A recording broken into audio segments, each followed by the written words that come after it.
Alors, bienvenue à tous à ce nouvel épisode des Rencontres de Training News, c'est l'épisode 29.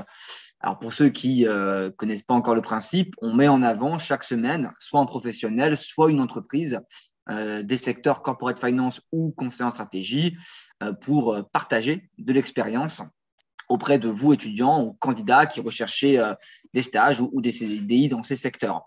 Donc aujourd'hui, c'est Corporate Finance et j'ai le plaisir de recevoir trois professionnels. Yannick Henriot, qui était l'invité que vous avez vu dans les communications, qui est le fondateur et partner de EY Ventures. Il va nous en parler évidemment pendant la session. Et il est accompagné de Thomas Nagar et Martin Monnier, qui sont aussi des professionnels qui travaillent avec Yannick dans la boutique. Donc, on va revenir sur le parcours riche de Yannick, sur Y Ventures. On va expliquer ce qu'est cette boutique et en quoi elle se distingue des autres acteurs. Et puis, bien sûr, on parlera aussi des tendances du M&A dans la tech, puisque Y Ventures est une boutique dédiée au monde de la tech. Donc le parcours, j'en ai déjà parlé. Vous aurez une quinzaine de minutes, comme d'habitude, à la fin du webinaire pour poser vos questions à nos invités. Vous pourrez soit lever la main pour interpeller directement nos invités ou soit utiliser le Q&A pour poser votre question. Quelques mots sur Training You avant d'entrer dans le vif du sujet. Moi, je m'appelle Guillaume Pommier, je suis diplômé de Sciences Po Strasbourg et de l'ESSEC. J'ai travaillé en M&A, j'ai fait plusieurs stages, j'ai travaillé 2 ans aussi chez Lazare dans l'équipe TMT. Ensuite, j'ai cofondé Training You avec Young Tsegwan en 2019 sur la base d'un constat assez simple qu'on avait fait à la fois en tant qu'étudiant, qu'on était à votre place et qu'on recherchait des stages, et qu'on a refait ensuite, qu'on était recruteur chez Lazare et qu'on faisait passer des entretiens, c'est celui du décalage entre les cours de l'école qui sont bons mais parfois un peu théoriques et les exigences très concrètes, très pratiques des process de recrutement dans ces métiers. Et donc, on a lancé Training avec comme objectif, comme mission alors non pas de remplacer, mais de compléter les cours de l'école avec des contenus très spécifiques à la préparation des entretiens, d'une part, et à la formation aux compétences opérationnelles qui sont requises en poste, d'autre part. Quelques KPIs, on a formé plus de 6000 étudiants depuis 2019. La majorité a suivi notre plateforme en ligne que certains d'entre vous, j'imagine, connaissent déjà. On a une cinquantaine de partenaires avec des assos étudiantes, avec des écoles, les career centers, avec des entreprises aussi qu'on met en avant et à qui on peut recommander certains de nos candidats. Et enfin, nos alumni travaillent aujourd'hui dans plus de 200 entreprises dans le secteur. Vous avez ici quelques références. Voilà, j'en ai fini avec ma petite introduction. Bonjour à tous les trois, Yannick, Thomas et Martin. Merci beaucoup d'être là. Et ma première question, elle est pour toi, Yannick. Est-ce que tu peux nous expliquer comment tu as découvert l'univers du corporate finance et plus particulièrement du M&A? Bonjour Guillaume, merci beaucoup de nous permettre aujourd'hui de présenter Y Venture et d'échanger avec les étudiants de Training You. On est ravis. Avant de répondre à ta première question, on va se présenter. En ce qui me concerne, donc Yannick Henriot, j'ai fondé Y Venture il y a 4 ans et demi et je suis l'un des associés de la structure. Et j'ai à mes côtés Thomas ainsi que Martin qui vont se présenter avant qu'on puisse débuter. Oui, donc Thomas Nagar, donc, pour reprendre mon parcours, après une prépa scientifique, j'ai rejoint une école d'ingénieur, le STP, dans les travaux publics dont j'ai été diplômé en 2016. Puis j'ai ensuite intégré l'EDEC sur le campus de Nice en formation donc finance. J'ai pu avoir une première expérience avec des stages en audit chez Mazars et aussi en private equity durant ma césure. Et à la suite de ce parcours académique, j'ai rejoint directement une boutique de M&A qui s'appelle Impulse Corporate Finance, qui est à peu près le même credo que Y Venture.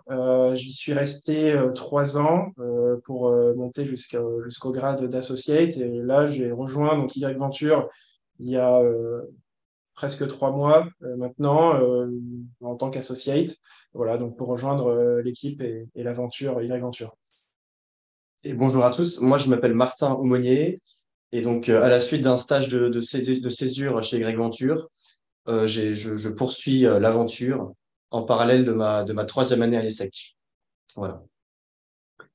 Donc, on est une équipe au total d'à peu près 8 personnes, avec à la fois des associés, un associate, une senior analyste et des analystes. L'équipe a été principalement constituée au fur et à mesure de l'intégration et de la promotion des stagiaires qui nous ont rejoints. On a également Thomas qui nous a rejoints directement après une première expérience. Et par conséquent, à nouveau, on est ravis aujourd'hui d'échanger avec TradingView. Ça nous semble extrêmement pertinent. Pour revenir, Guillaume, à ta première question, moi, depuis toujours, j'avais suivi l'actualité économique et je me suis rendu compte que les opérations de fusion-acquisition jouent un rôle important dans la vie économique et dans la structuration de l'économie. Mais c'est réellement en cours, en école de commerce, que j'ai découvert le M&A. J'ai eu la chance d'avoir un super cours de finance, en l'occurrence à l'ESCP, avec un professeur que certains connaissent peut-être, qui s'appelle Philippe Thomas. Et au-delà de Philippe Thomas, d'autres très bons professeurs dans cette école qui m'ont réellement donné envie de faire de la corporate finance et de faire du M&A et qui m'ont fait prendre conscience de tous les enjeux et de tous les aspects excitants liés à ce métier. Et c'est là, en école, que j'ai commencé à être intrigué par ce métier. Alors, du coup, pendant tes études, tu en as parlé à l'ESCP, tu as réalisé plusieurs stages en finance, en corporate finance, tu as fait de l'analyse financière chez Air Liquide, tu as fait de l'audit interne chez Sanofi, et tu as aussi fait du M&A en stage à la Société Générale. Dans quelle mesure as-tu structuré ton parcours et est-ce que le M&A était déjà initialement ton objectif? Est-ce que tu peux nous parler un petit peu de ces différentes expériences? Avec plaisir. Le M&A n'a jamais été l'objectif final dès le début. C'était plus un des aspects du monde de l'entreprise que je souhaitais découvrir parmi d'autres. Donc, j'ai eu la chance de faire mon premier stage et j'ai suivi avec d'autres stages au sein du groupe Air Liquide, qui est une des belles boîtes du CAC 40. Puis en césure, j'ai commencé par 6 mois d'audit interne chez Sanofi. C'était assez sympa puisqu'on a audité différentes filiales du groupe Sanofi à l'étranger, donc en Chine, au Mexique, en Europe de l'Est. C'était assez exaltant, mais le métier d'audit interne en tant que tel n'était pas ce qui me plaisait le plus. Suite à ça, j'ai fait un stage en M&A à la Société Générale à la Défense, extrêmement formateur, mais relativement ardu. C'était vraiment du M&A large cap sur la verticale real estate, donc très technique et pas forcément avec une vision très large de l'ensemble d'un deal M&A. Néanmoins, c'était intéressant et ça m'a confirmé ma motivation de poursuivre dans cette voie. J'ai également fait un petit stage en communication dans une agence de pub qui faisait partie du groupe Havas. Alors, c'est assez éloigné du M&A, mais le point commun, c'est le métier de conseil aux entreprises. Et là encore, j'ai eu la confirmation que c'est un métier qui m'intéressait beaucoup. Le fait d'être dans un rôle de consultant et de s'emparer des problématiques du client et d'en faire ses propres problèmes. Je trouvais ça assez exaltant. Mais le M&A n'a jamais réellement été un objectif en soi. En revanche, pendant mes stages, j'ai pris conscience qu'il y avait peu de métiers comme le M&A qui offraient à la fois des enjeux stratégiques, une exposition à des sujets financiers et techniques assez poussés, et puis également un aspect relationnel, l'aspect relationnel à la fois dans le sourcing des missions, puis après dans l'exécution des missions, et les relations avec les contreparties est vraiment clé. Donc c'est un métier qui se distingue des autres métiers, outre les exigences intrinsèques au deal, par sa grande polyvalence. Et ça, je m'en suis rendu compte durant mes études. Alors, après tes études, tu n'as pas directement fondé ta boutique M&A. Tu as d'abord travaillé dans plusieurs entreprises. Tu as passé quelques années chez PwC, un cabinet du Big Four, où du coup, tu as continué dans ce métier de conseil. Ensuite, tu as réalisé une parenthèse dans le monde des startups et de l'entrepreneuriat pendant 2 ans. Et tu as aussi travaillé chez Cairn Partners, qui est une société de conseil dédié à ce qu'on appelle le distressed M&A. Donc, revenons sur ces 3 expériences. D'abord, celle chez PwC. Quelles étaient tes missions au sein du cabinet? J'ai rejoint PwC directement après l'école, donc en septembre 2011. J'ai eu la chance de prendre part à un graduate programme qui s'appelait à l'époque le Parcours Croisé et qui permettait aux jeunes recrues de découvrir 3 équipes différentes de PwC en 2 ans. qu'en ce qui me concerne, j'ai fait 8 mois d'audit, 8 mois de valorisation et 8 mois de conseil en stratégie. Et en fait, au-delà de l'audit, qui est un des métiers de base extrêmement formateur qu'on trouve dans tous les Big Four, dans la partie valorisation et la partie conseil en stratégie, en fait, le fil directeur entre mes différentes missions était le M&A, puisque je valorisais des sociétés le plus souvent dans un cadre transactionnel, sachant qu'on peut faire des valorisations dans d'autres cadres, dans des cadres purement comptables ainsi que fiscaux, sans que ça soit directement lié à une opération de M&A. Et en conseil en stratégie, je faisais à la fois des missions de due diligence opérationnelle et stratégique et des missions d'intégration post-deal de sociétés acquises, qu'on appelle des PMI, Post-Merger Integration. Et finalement, sans jamais être réellement banquier d'affaires, je suis intervenu sur un grand nombre d'opérations de M&A avec différents prismes.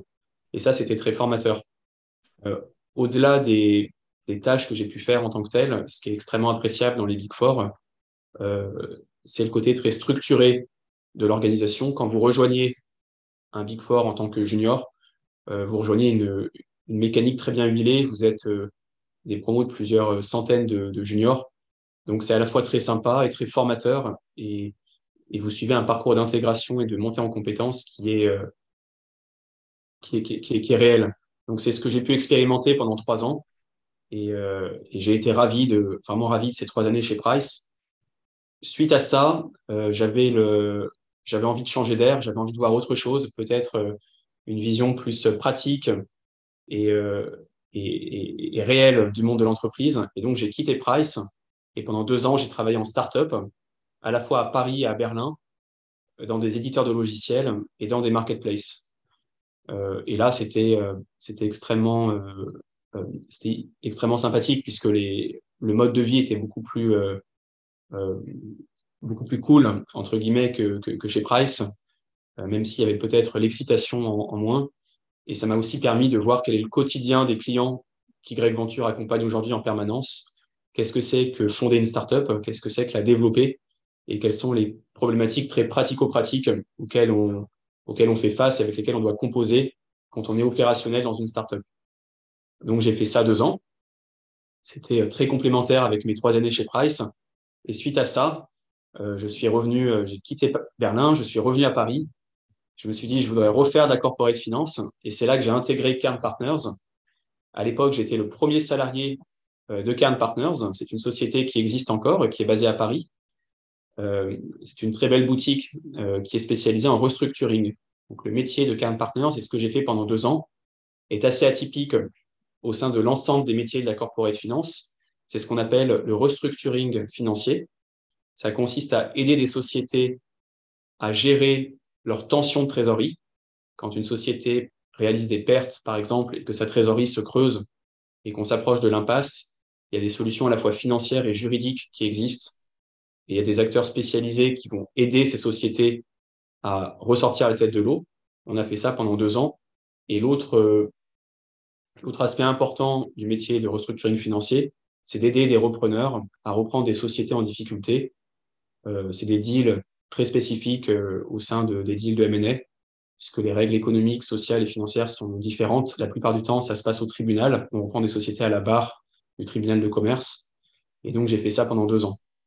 Et ce qu'il faut retenir aujourd'hui, je m'adresse aux étudiants de TradingView, ce qu'il faut retenir sur les métiers du restructuring, c'est une sphère assez petite au sein de l'écosystème de la corporate finance au sens large, mais elle est néanmoins extrêmement formatrice puisque c'est très technique. En restructuring, plus qu'ailleurs, on n'a pas le droit à l'erreur quand on analyse les chiffres d'une société, quand on donne des conseils.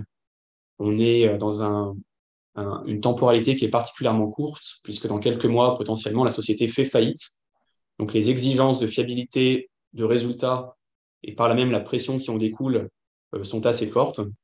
Alors, on aime ou on n'aime pas, mais en tout cas, c'est vraiment très formateur et très intéressant. Donc, moi, j'ai fait ça pendant 2 ans. Super, merci beaucoup Yannick pour être revenu sur les différentes étapes de ton parcours. Et puis on arrive du coup en 2018, le moment de la création de Y Ventures. Est-ce que tu peux nous raconter la genèse de la boutique? Pourquoi tu as voulu fonder ta propre boutique à ce moment-là de ton parcours professionnel et puis nous présenter, bien sûr, en quelques mots, Y Ventures. Bien sûr. Ben, chez Cairn Partners, j'étais donc le premier salarié et le fondateur est quelqu'un qui s'appelle Julien Sagnier, qui est très reconnu dans l'écosystème du restructuring. Et en fait, j'ai eu la chance d'assister le fondateur dans le développement de sa structure. Je fais référence à Cairn Partners, dans l'embauche des premiers collaborateurs, le gain des missions de plus en plus importantes. Et je l'ai vu faire de Cairn un acteur reconnu dans l'écosystème du restructuring. Et j'étais aux premières loges pour le voir faire tout ça. Et c'était extrêmement motivant et excitant pendant 2 ans, très formateur également. Et suite à ces 2 ans, je me suis dit, même si le restructuring me plaisait beaucoup, je me suis dit que c'était tellement intéressant, au fond, de développer une boutique de corporate finance que j'aimerais bien faire la même chose. Et donc, on s'est mis d'accord avec le fondateur. J'ai quitté Cairn Partners et je me suis lancé à mon propre compte fin 2018 pour créer Y Venture.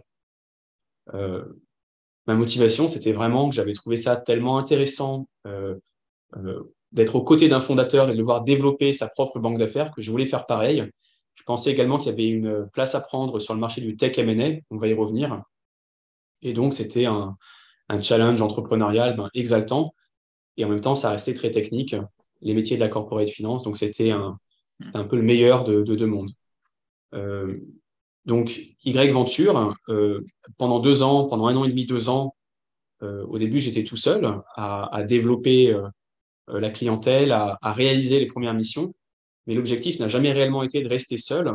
L'objectif était, depuis le début et est encore, de créer une structure de référence à Paris et en Europe dans le tech M&A.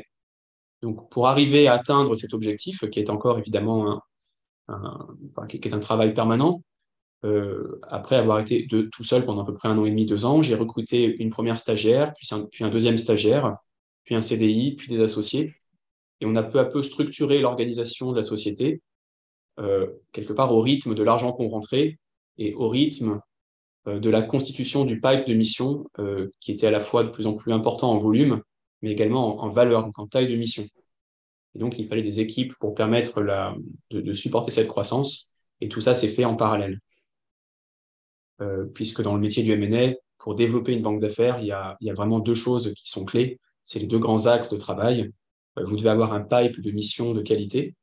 Et ce pipe se constitue et se renouvelle en permanence. Et vous devez avoir une équipe de qualité. Et vous devez travailler sur les 2 tableaux. Si vous êtes bancal sur l'un des 2 sujets, vous n'allez pas y arriver. Vous devez être bon sur les 2 sujets. Et derrière, il y a de la fertilisation entre les 2 thématiques. Et continuer à travailler les 2 aspects vous permet peu à peu, donc le pipe et les équipes, évidemment, de grossir votre structure. S'agissant d'Y Venture, l'objectif est de créer un acteur leader en France et en Europe sur le segment du tech M&A. Ce qu'on entend par tech M&A, c'est le fait d'aider des sociétés qui sont soit en très forte croissance, sans avoir forcément un actif technologique très marqué, typiquement des sociétés dans le retail, ou bien d'aider des sociétés qui ne sont pas forcément en très forte croissance, mais qui ont un actif technologique important dans leur business model, typiquement des sociétés dans le domaine de l'Internet ou des logiciels, d'aider ce type d'acteurs tout au long du deal continuum. Donc la partie levée de fonds, en equity ou en dette, la partie M&A, buy-side, sell-side, il y a beaucoup d'acteurs qui font ce qu'on appelle du build-up, autrement dit, qui intègrent la croissance externe comme un axe essentiel de leur stratégie de croissance, en rachetant de manière très fréquente des concurrents. Donc on accompagne ces acteurs-là sur le financement, sur le build-up, mais aussi sur l'exit. On accompagne des fondateurs de startups plus ou moins d'ailleurs, plus ou moins matures, sur leur stratégie d'exit. Donc notre raison d'être, c'est ça, c'est d'accompagner des sociétés soit en forte croissance, soit avec un fort actif technologique, sur tout le deal continuum, financement, croissance externe, cession, et puis exit, principalement par voie de LBO, de cession incorporate ou d'IPO, si un jour on est amené à faire des IPO. Alors, on va revenir sur les exemples de missions et de deals récents de la boutique. Mais avant ça, il y a plusieurs boutiques qui se spécialisent sur le segment tech à Paris en ce moment et des jeunes boutiques comme la tienne. Quelles seraient les particularités de Y Ventures par rapport à ces acteurs et quelles seraient les différences que tu aimerais mettre en avant auprès des potentiels candidats, puis bien sûr des potentiels clients. Vis-à-vis, je pense, des potentiels clients, ce qui différencie Y Venture des autres acteurs, il y a beaucoup de très bons acteurs d'abord sur ce marché. Avant de te répondre, Guillaume, il faut saluer le fait qu'il y a des acteurs de référence qui aujourd'hui tirent le marché et qui sont des sources d'inspiration. Pour n'en citer que deux, mais il y en a beaucoup plus. Il y a Cambon Partners qui est une référence. Il y a Clipperton qui est également une référence. C'est des acteurs dont on s'inspire volontiers.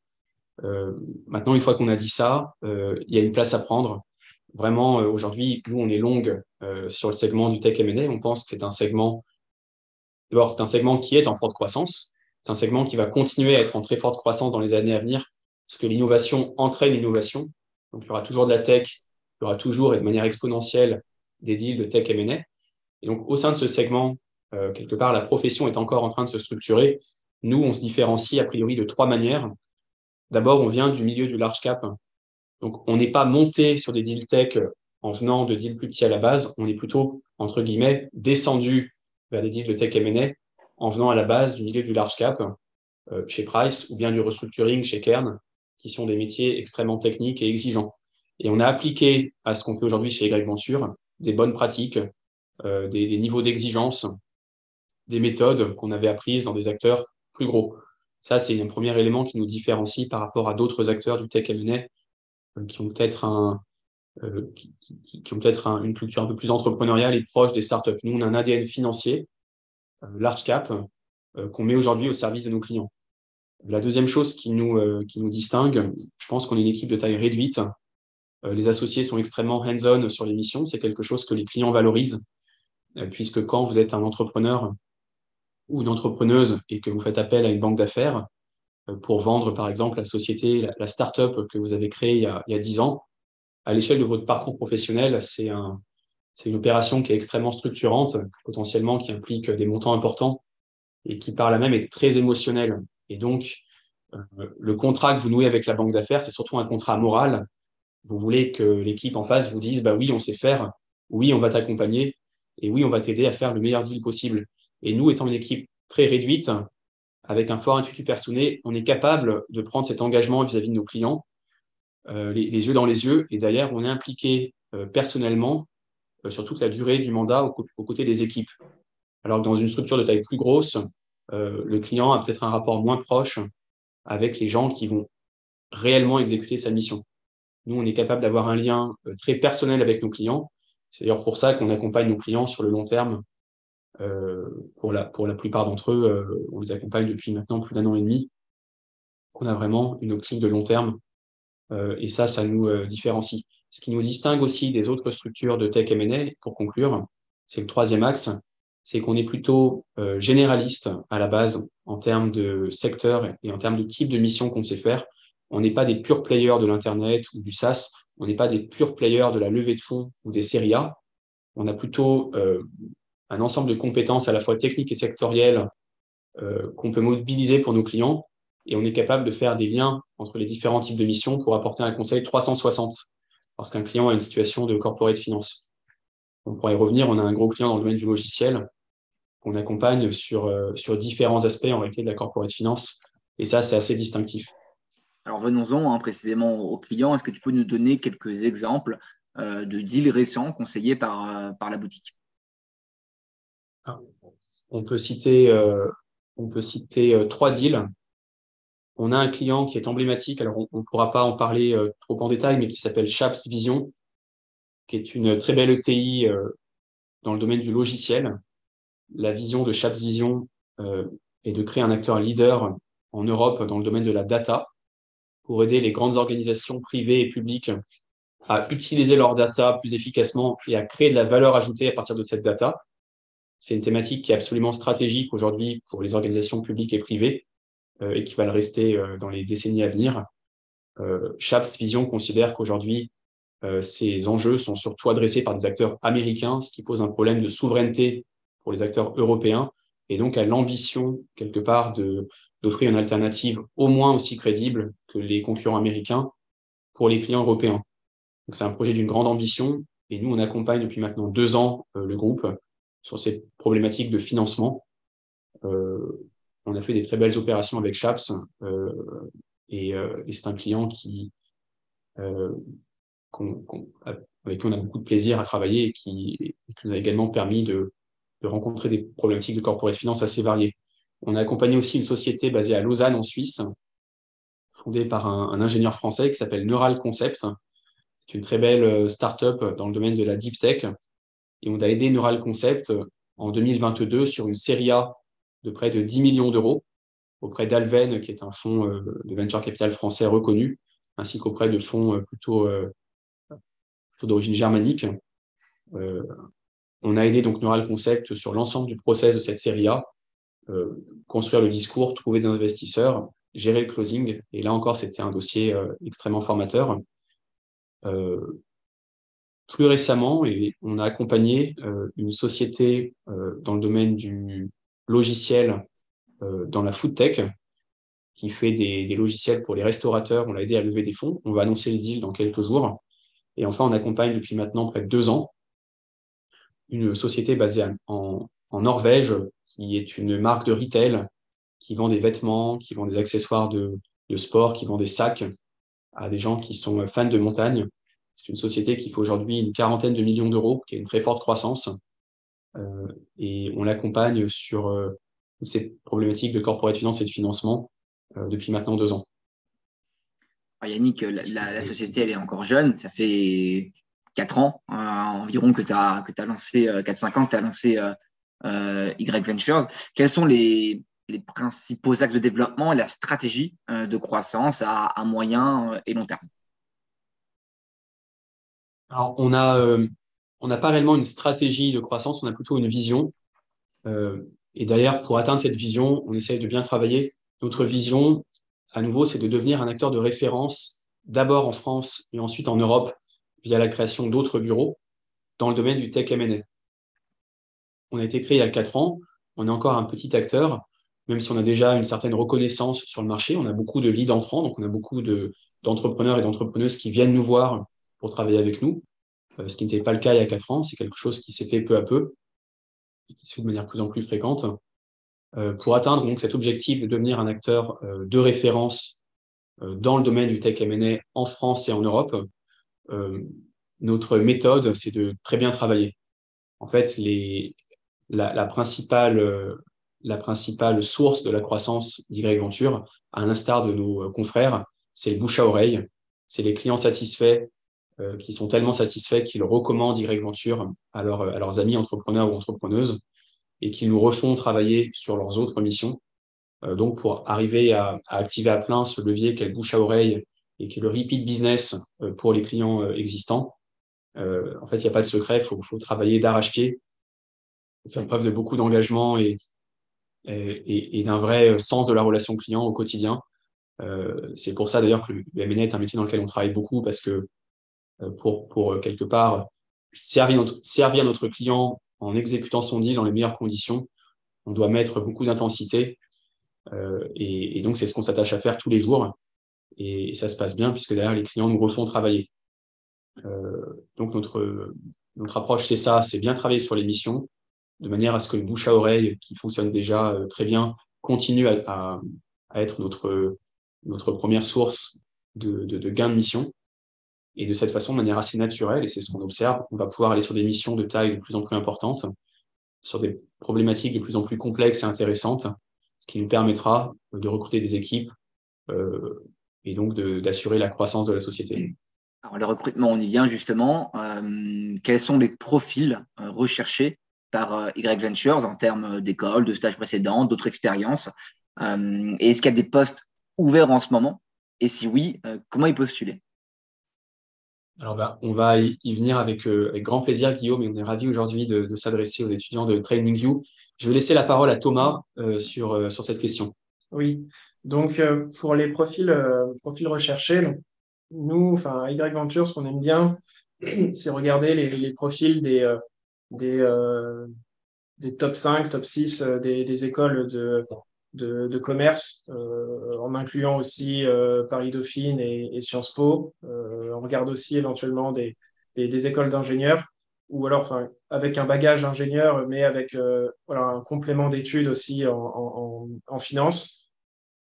Voilà, donc ça, c'est d'un point de vue académique, c'est vrai on aime bien ce profil, ce type d'école. Ensuite, concernant les expériences les expériences professionnelles, c'est vrai que d'avoir un un premier stage assez technique, que ce soit en audit, en TS, voire tout simplement en M&A. Là-dessus, c'est vrai que c'est un vrai plus parce que nous, en fait, parce que là, bon, je parle surtout des profils de stagiaires.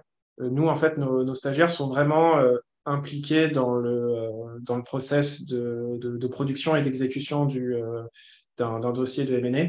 Donc, on a besoin qu'ils soient opérationnels rapidement et qu'ils sachent directement en fait ce que c'est de la comptabilité, quels sont un petit peu les enjeux, comment même se déroule un peu un process de M&A.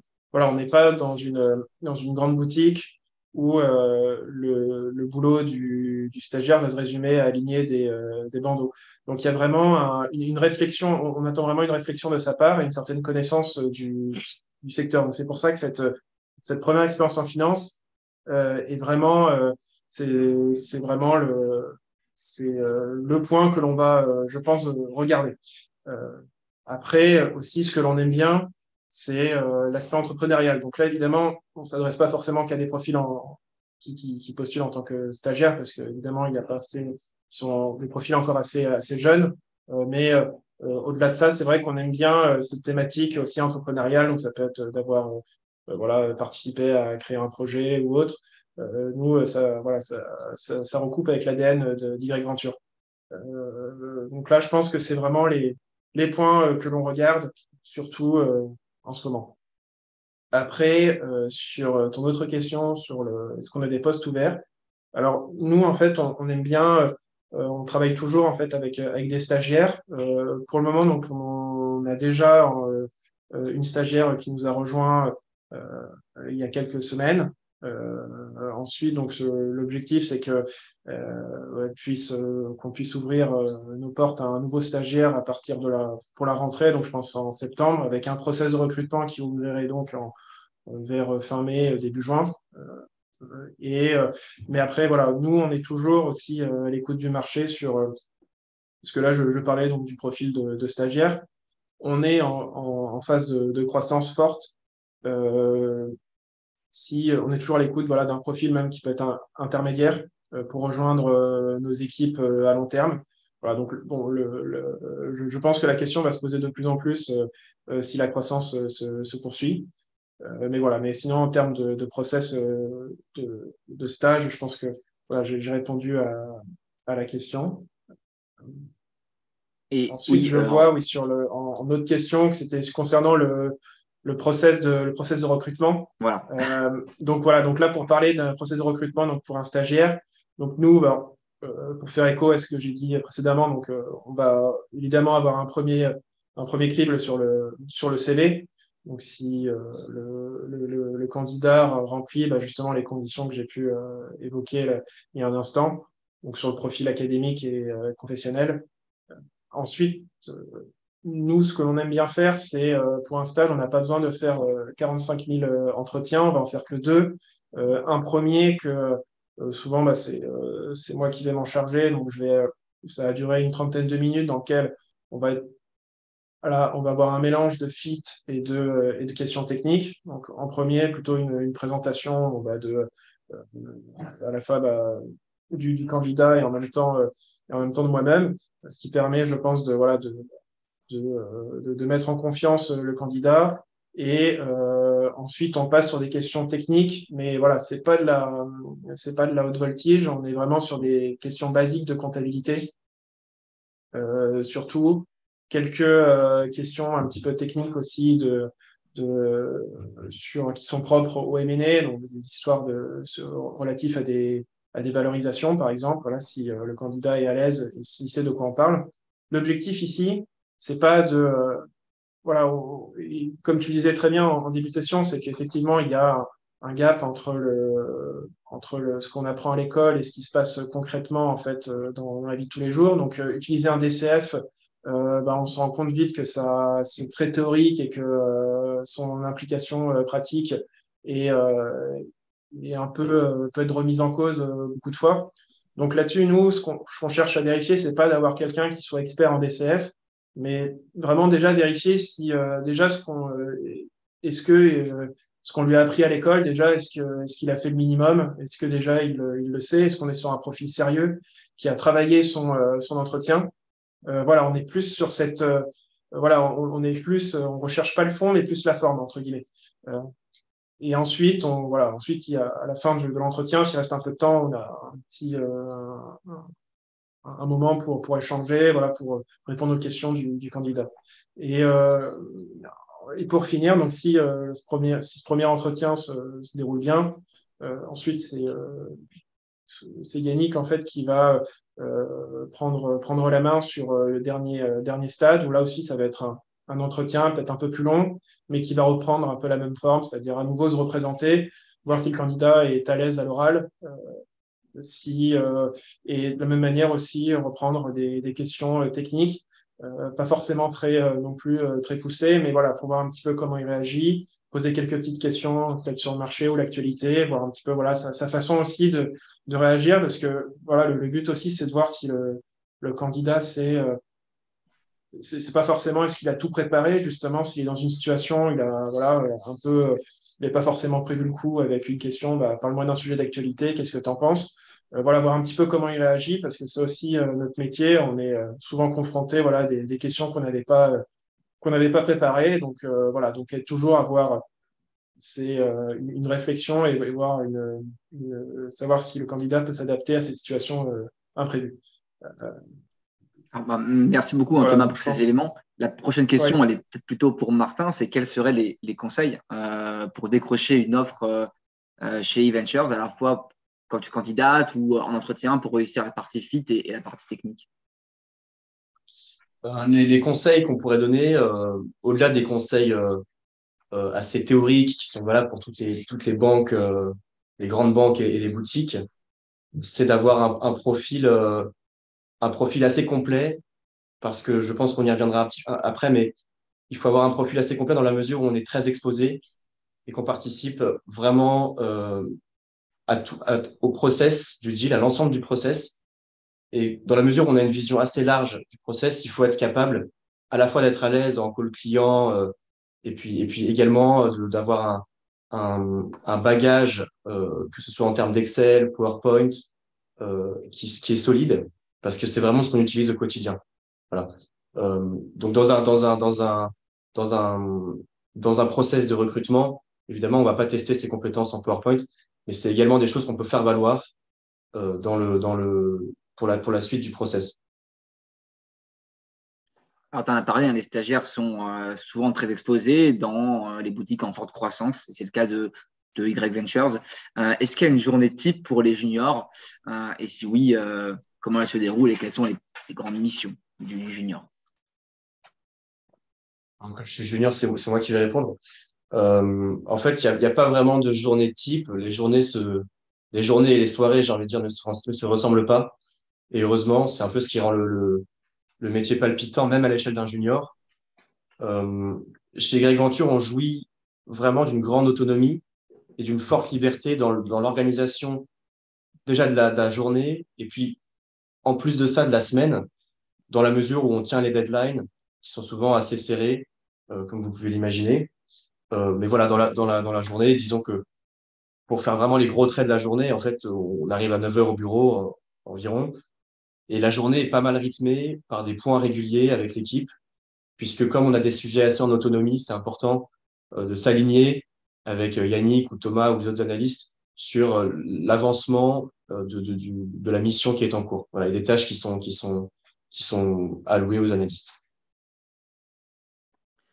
Alors, du coup, clairement, et dans quelle mesure, justement, les stagiaires ou juniors sont exposés au deal et participent au deal?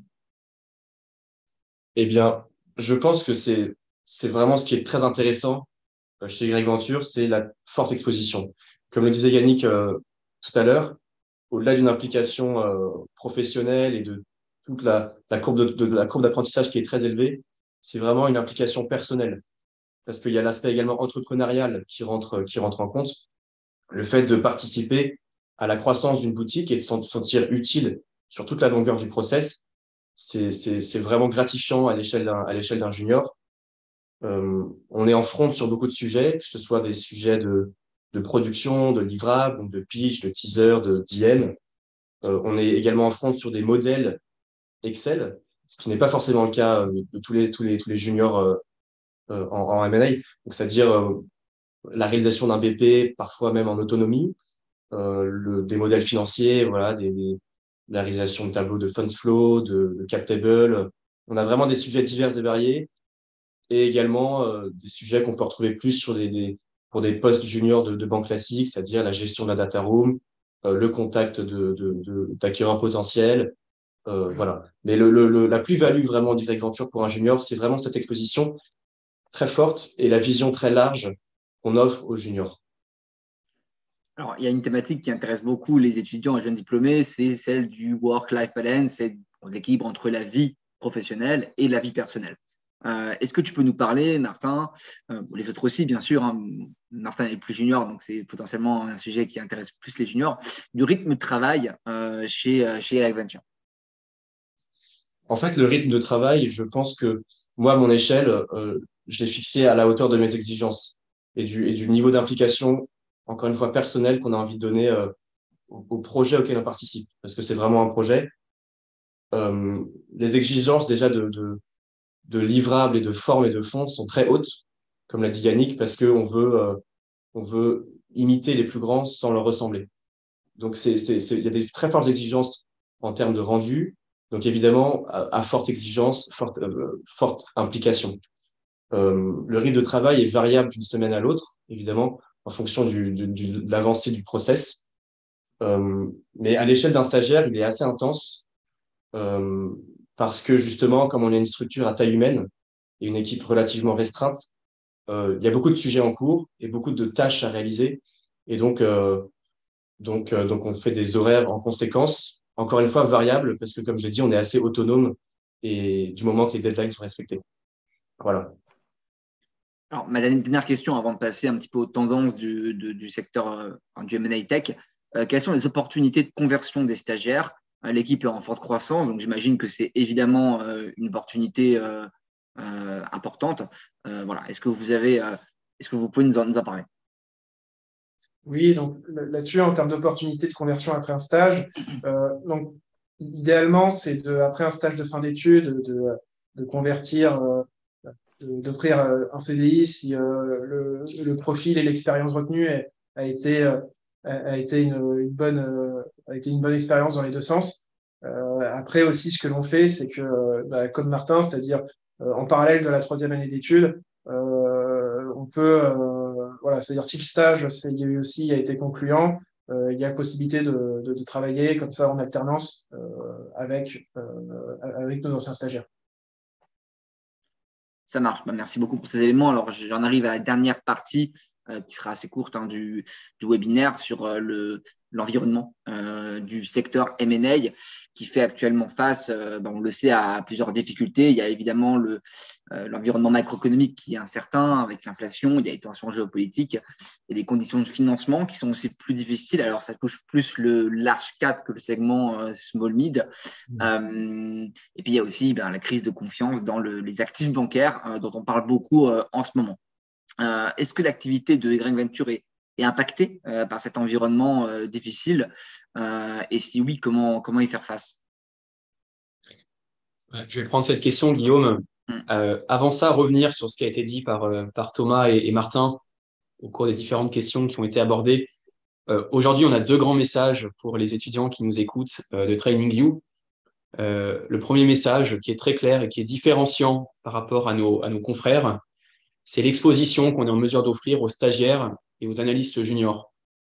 Là-dessus, c'est une promesse employeur qu'on prend vis-à-vis du public, des étudiants en école de commerce ainsi qu'à Sciences Po et Dauphine qui voudraient nous rejoindre. On est en mesure de vous offrir considérablement plus qu'ailleurs une exposition au deal, une exposition aux clients, une exposition aux problématiques financières techniques qui est sans comparaison à ce qu'on peut trouver dans des structures un peu plus établies On a vraiment besoin de gens motivés et talentueux. Et en retour, on est capable de leur offrir une immersion dans le deal pendant 6 mois qui est, je pense, totalement différenciante. Donc ça, c'est une promesse employeur qu'on prend, qui est forte et qu'on a tenue jusqu'alors pour tous les juniors qu'on a embauchés. Le deuxième message qu'on fait passer aujourd'hui aux étudiants de TrainingView est le suivant. Aujourd'hui, au sein de l'équipe Y Venture, on a une nouvelle stagiaire qui nous a rejoint il y a quelques jours, Samia, mais on a également 3 analystes qui sont des anciens stagiaires, Amélie qui est à l'EM Lyon, Martin et Pierre qui sont des étudiants à l'ESSEC, qui sont soit des gens qui ont fini leur école de commerce, qui travaillent maintenant pour Y Venture en full-time, soit des gens qui sont en alternance avec leur 3e année et qui travaillent suite à leur stage encore chez Y Venture. Donc, si vous rejoignez Y Venture en stage et que le stage se passe bien, et ça a toujours été le cas, on est ravi de vous garder d'abord en alternance si vous le souhaitez en parallèle de votre 3e année. Et d'ailleurs, on est ravi de travailler avec vous quand votre école est terminée. C'est quelque chose qu'on a déjà réussi à faire avec nos premières recrues et qu'on a bien l'intention de pérenniser parce que c'est une manière très vertueuse de développer l'équipe. Donc, c'était important de bien rappeler ces 2 messages. Et Guillaume, tu nous interroges sur l'aspect macroéconomique et l'impact que ça a sur notre activité. C'est compliqué de partir dans des considérations peut-être trop théoriques et trop distantes de ce qu'on observe au quotidien aux côtés de nos clients. Mais ce qu'on peut dire aujourd'hui aux étudiants de TrainingView, c'est que les durcissements du marché du financement, quelque part, ont un impact négatif sur les levées de fonds. Effectivement, il est plus dur aujourd'hui qu'en 2021, qui était une année record de levée des fonds pour des sociétés qui sont des sociétés tech, plus ou moins jeunes d'ailleurs. Mais on observe en conséquence de cette réduction du nombre de levées de fonds et de ce durcissement du marché du financement, un véritable effet de report vers les cessions. C'est-à-dire que des sociétés, des startups plus ou moins jeunes, qui en 2021 auraient fait une levée de fonds, puisque les conditions pour lever des fonds étaient excellentissimes en 2021, aujourd'hui vont avoir tendance à plutôt se reporter vers des stratégies de cession ou de cash-out partiel ou total pour les fondateurs. Et c'est ce qu'on observe concrètement chez Y Venture. On a beaucoup plus de cessions que dans le passé. C'est aussi ce qu'on observe à l'échelle macro, donc sur l'ensemble du marché. C'est aussi lié à une chose. Aujourd'hui, les fonds d'investissement ont encore beaucoup de dry powder, donc beaucoup d'argent frais à investir. Mais comme les valos sont relativement oscillantes, même si c'est en train de se stabiliser, ils sont un peu réticents à investir en primaire dans des sociétés qui feraient une série A, une série B, etc. Ils préfèrent investir dans ces mêmes sociétés par le biais de leur participation existante, en faisant du build-up, c'est-à-dire en finançant leur participation pour qu'elles rachètent elles-mêmes des sociétés. C'est ce qu'on appelle le build-up. Et donc, ça aboutit à ce qu'il y ait beaucoup plus de M&A sur les valeurs tech. C'est ça qu'on observe aujourd'hui et qui tire le marché. Super, merci beaucoup Yannick pour ces éléments. Avant de passer au Q&A, donc à vos questions, quelques éléments sur les packs Trainio qui peuvent vous aider à décrocher vos entretiens. Comme nos invités l'ont rappelé, c'est parfois un peu décalé par rapport à ce que vous avez appris ou ce que vous apprenez dans les cours de l'école. Donc, nous, Trainio, on est là pour vous aider. C'est notre raison d'être, pour optimiser vos candidatures. On a 3 packs pour cela en corporate finance. Pack Summer, c'est un peu différent. C'est sur des stages de courte durée à Londres où les enjeux sont un peu différents. Et on a des packs qui vous préparent spécifiquement au off-cycle à Paris. Et dans ces packs-là, on a plusieurs briques. Vous avez une brique cours où en fait, chaque cours est designé comme une série de questions d'entretien qui tombent régulièrement et on vous donne la réponse, donc quoi dire et comment le dire. Donc sur le M&A, il y a un cours de comptabilité, un cours de valorisation, un cours de LBO, un cours de merger, etc., etc. Après, on a des cours sur chaque métier hors M&A en corporate finance. L'audit, le TS, le CM, DCM, le leverage, etc. On a aussi 2 cours sur les outils pratiques, PPT, PowerPoint et Excel, pour vous familiariser un peu avec ces outils que vous allez utiliser beaucoup en poste et qui sont peu vus à l'école, et parfois aussi pour préparer des process dans lesquels sont intégrés des petits cas pratiques ou des tests où vous avez à manier ces outils. Ensuite, on a une seconde brique, qui est une brique très mise en pratique des connaissances théoriques que vous avez apprises, avec plus de 300 questions d'entretien corrigées ou cas pratiques et des tests. Vous pouvez les faire autant de fois que vous voulez, vous avez le corrigé et vous pouvez traquer votre progression à votre rythme. On a aussi une brique acculturation du secteur avec des fiches sur les principales banques et fonds. Donc, on décrit en fait la société, on parle du processus de recrutement, vous savez un peu à quelle sauce vous allez être mangé. On parle aussi un petit peu des deals, on fait une analyse des deals récents conseillés par la société. C'est un peu ce qu'on fait sur LinkedIn pour ceux qui nous suivent, mais un peu plus détaillé et classifié par banque. Et on est aussi en mesure généralement de vous donner quelques éléments sur les questions qui sont tombées en entretien parce que nos alumni font des comptes rendus. Alors bien sûr, ce n'est pas exhaustif, les questions changent, les banquiers changent aussi, et ça donne aussi une indication, un aperçu de ce que vous pouvez avoir. Et enfin, vous trouvez dans ces packs le replay de tous nos webinaires et des podcasts où des professionnels, généralement aussi anciens étudiants, vous expliquent comment ils ont révisé, comment ils ont intégré aussi la banque et parlent aussi de leur mission en poste. Je vais finir en disant que ces packs sont sans engagement, donc c'est assez accessible. Vous pouvez l'utiliser 1 mois, 2 mois, 3 mois, résilier quand vous voulez. Voilà, donc n'hésitez pas, on sera ravis de vous accueillir. Avant de passer encore, petite pub sur les prochains events de Training You.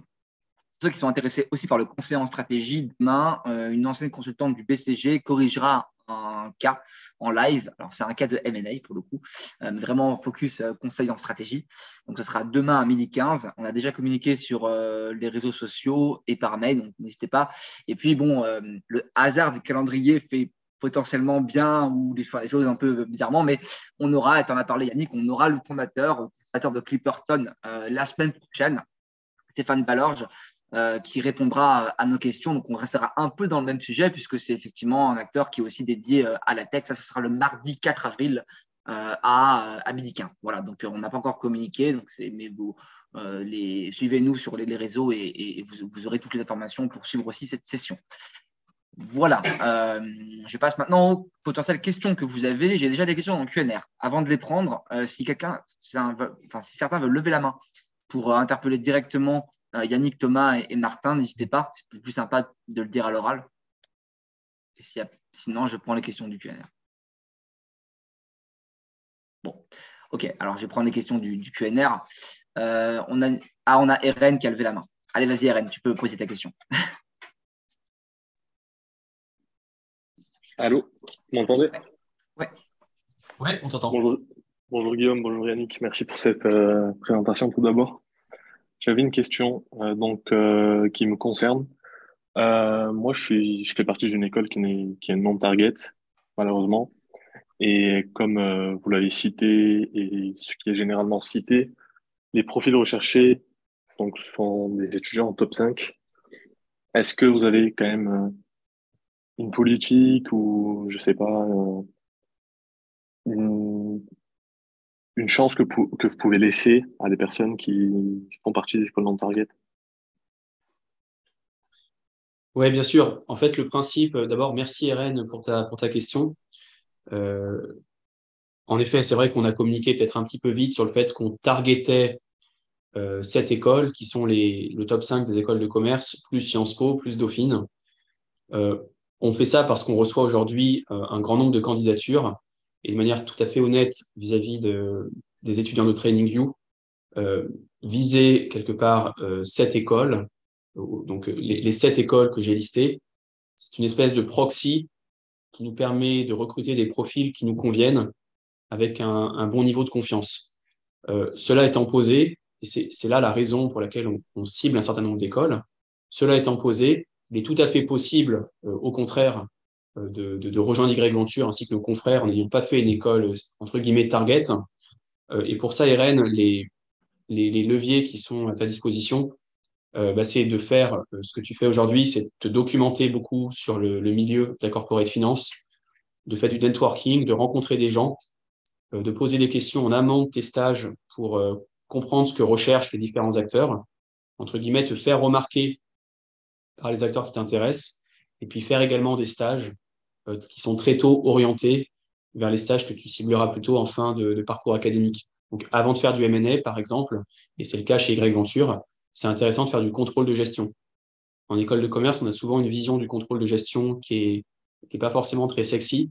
En réalité, les stages en contrôle de gestion, c'est extrêmement formateur parce qu'on fait beaucoup d'Excel pendant 6 mois. Et ces compétences acquises en Excel, elles sont très utiles en corporate finance.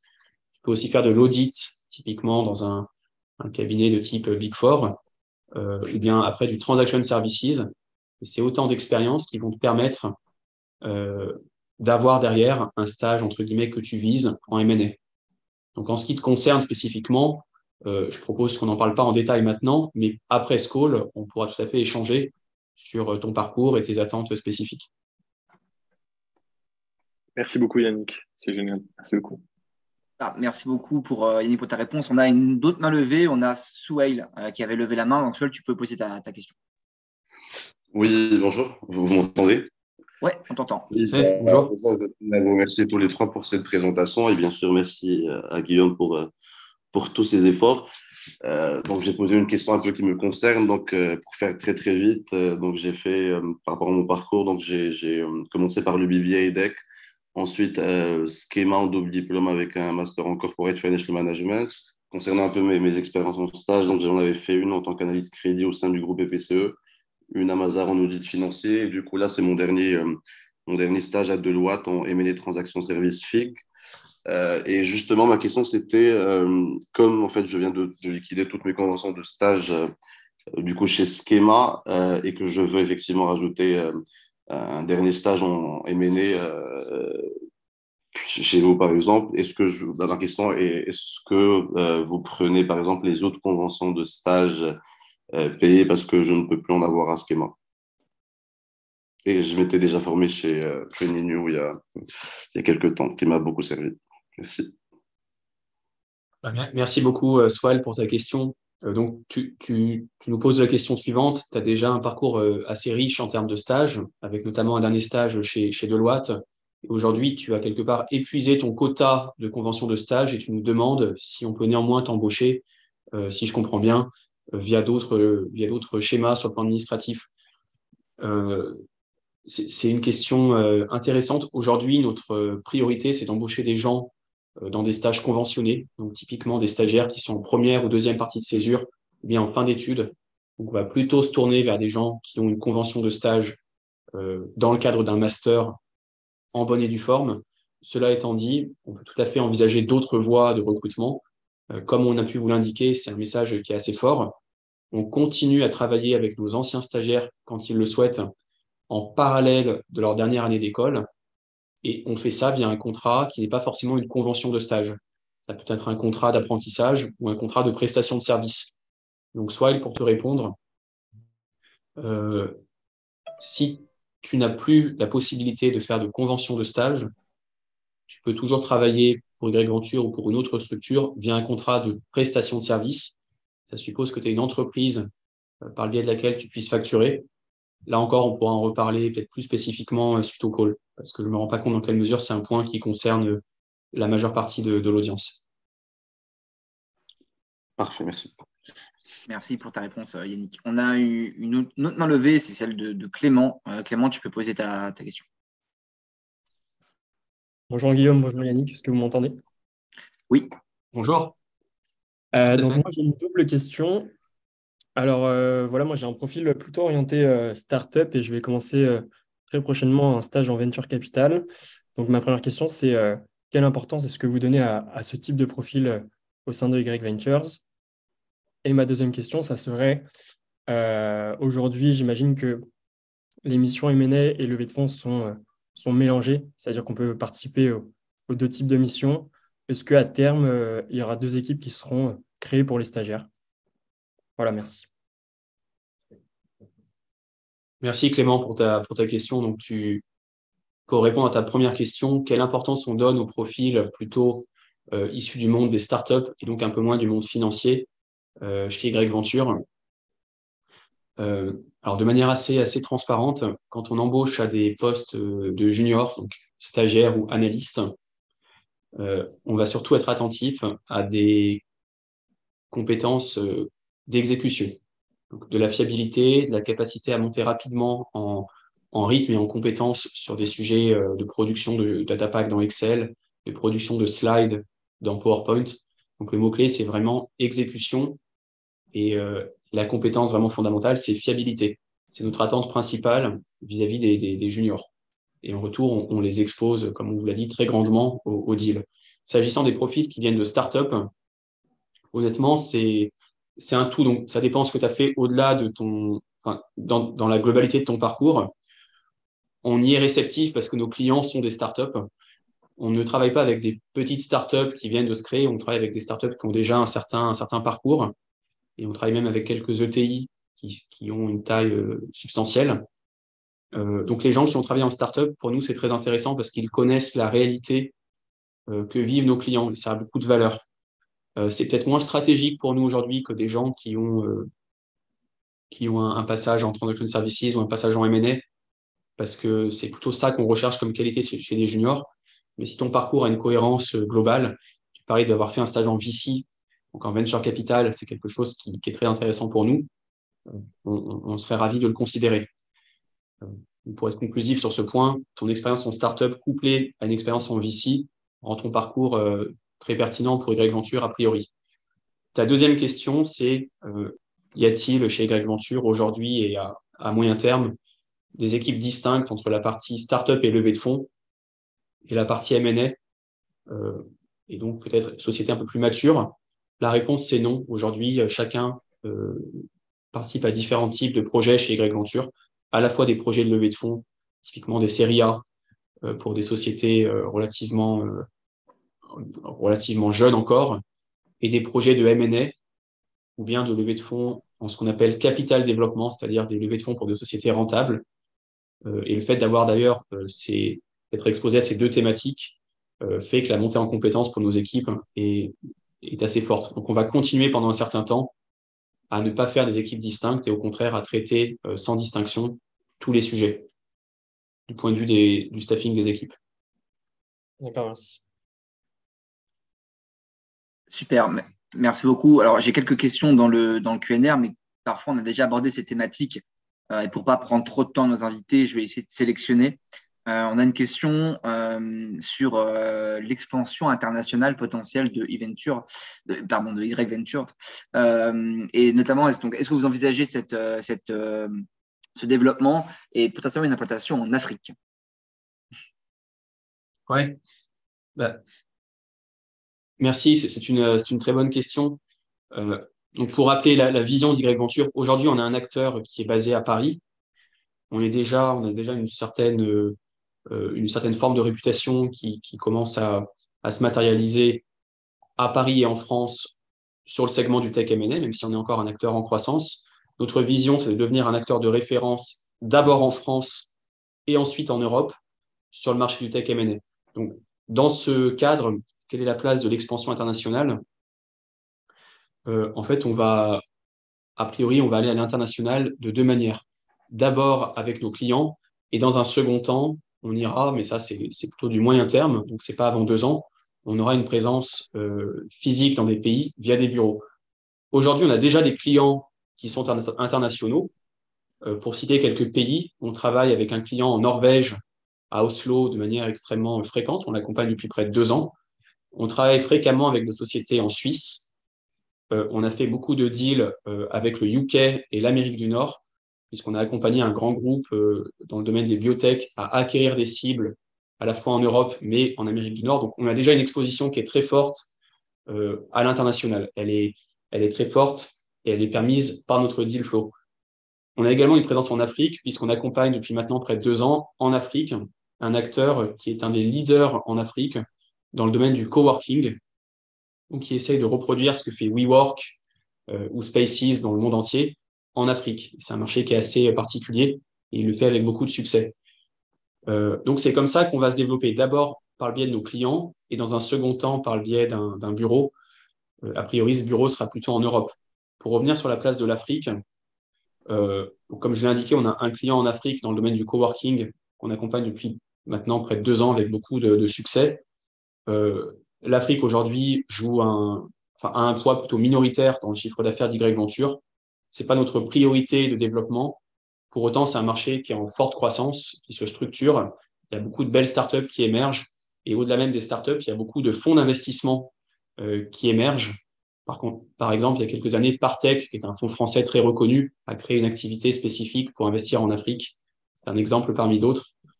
Donc, pour terminer, pour répondre, on suit ce qui se passe en Afrique. C'est pas une piste de développement prioritaire, mais on a quelques contacts en Afrique. Si on a un beau dossier en Afrique, on va le prendre, si on pense qu'on peut le sortir. Et puis, par voie de conséquence, on sera forcément très ouvert à avoir des collaborateurs au sein d'Y Venture qui connaissent bien le marché africain. Merci Yannick pour ta réponse. Je propose peut-être de clôturer cette session, l'heure passe et on ne va pas prendre trop de temps à nos invités. Donc merci à vous d'avoir suivi ce webinaire. On espère que ça a été utile, que vous avez pu en apprendre plus sur Y Ventures et sur le parcours de Yannick. Et merci en tout cas à nos 3 invités, à toi bien sûr Yannick pour ton intervention et à Thomas et Martin aussi pour les éléments apportés pendant cette session. On espère que ça a été utile. N'hésitez pas à nous suivre sur LinkedIn. Pour ceux qui ne le font pas encore, on met beaucoup d'actualités sur le M&A, donc ça peut vous aider à vous acculturer au secteur. Et puis bien sûr, on met aussi nos actualités, donc vous serez au courant des prochains événements.